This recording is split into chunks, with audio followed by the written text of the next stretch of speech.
India is holding its sixth phase of general elections. Voting is underway as we speak. Here is everything you need to know.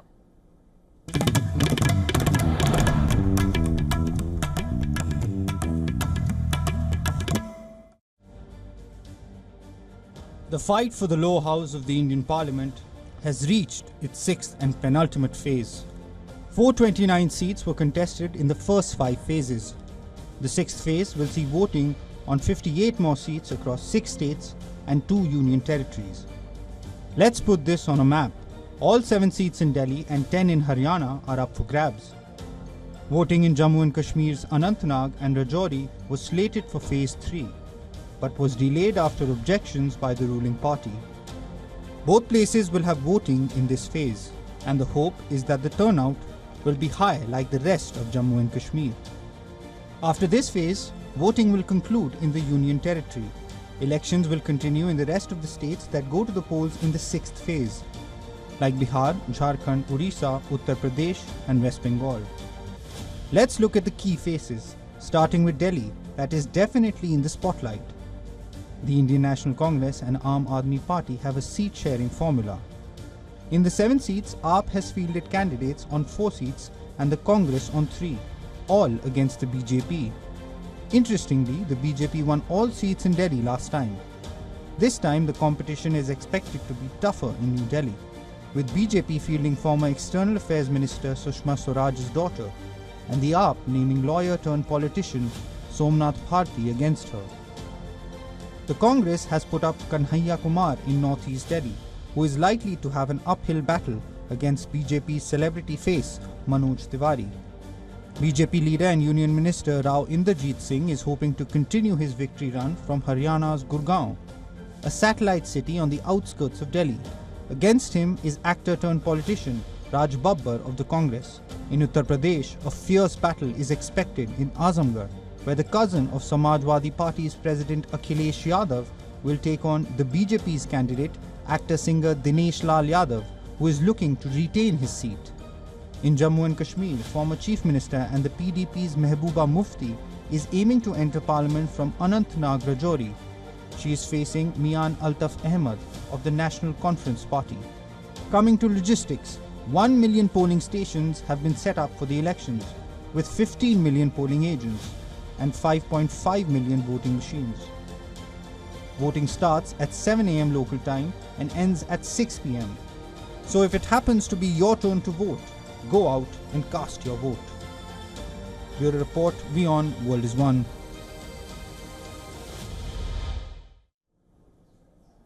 To get to all the updates, our correspondents are fanned out across key locations in India. Right now, we are being joined by Idris Loan, live from Anantnag in Jammu Kashmir, and Dharmjot Kaur, live from Delhi.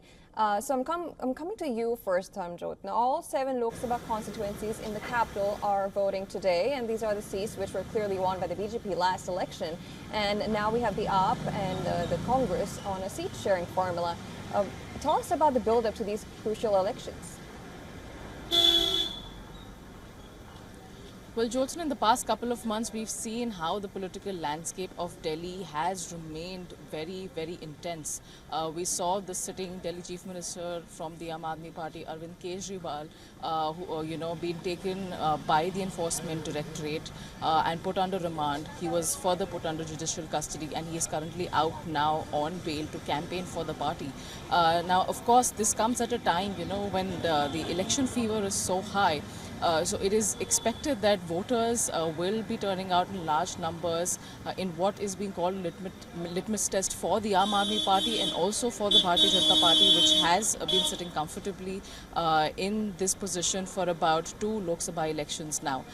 So it will be interesting to see exactly what about this particular election, whether it is the local issues, whether it is the political landscape of the state government, the Aam Aadmi Party, whether it is Arvind Kejriwal's accusations and allegations in the liquor policy scam, or whether it is the Bharatiya Janata Party's policies overall India.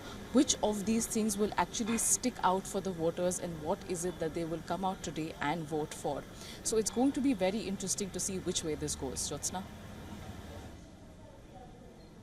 Right, Dharmjot. Now, I'll come to you, Idris.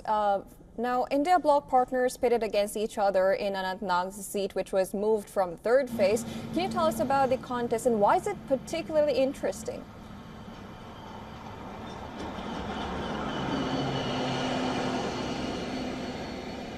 Well, absolutely. It's a very important seat, especially for the former Chief Minister of Jammu and Kashmir, Mehbooba Mufti, who is fighting for the Anantnag constituency.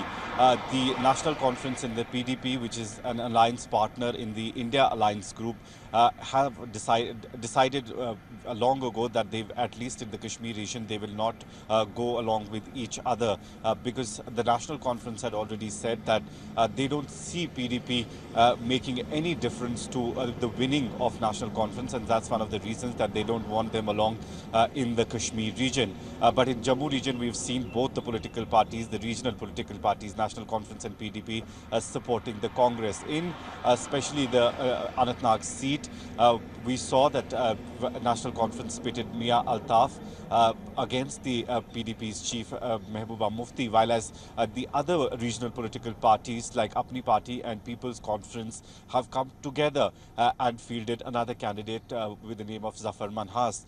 The Apni Party as well as the People's Conference have not directly been supported by the Bharatiya Janata Party, but they have indirectly been supported by them, and they have also campaigned for their candidates in the Jammu region, as both the parties, BJP had decided to field candidates only in the Jammu region and not in the Kashmir region, and Apni Party and PC had decided that they will not field any candidates in the other part.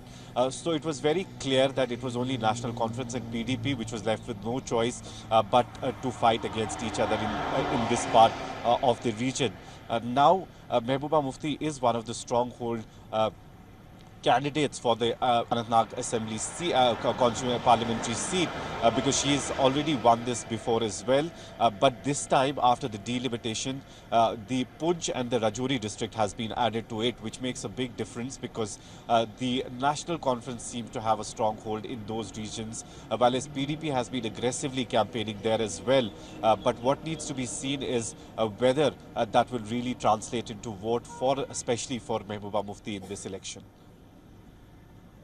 Right now, Idris, can you tell us more about the special security arrangements? We just saw a few cars of the CRPF right behind you and some security officials. What can you tell us more?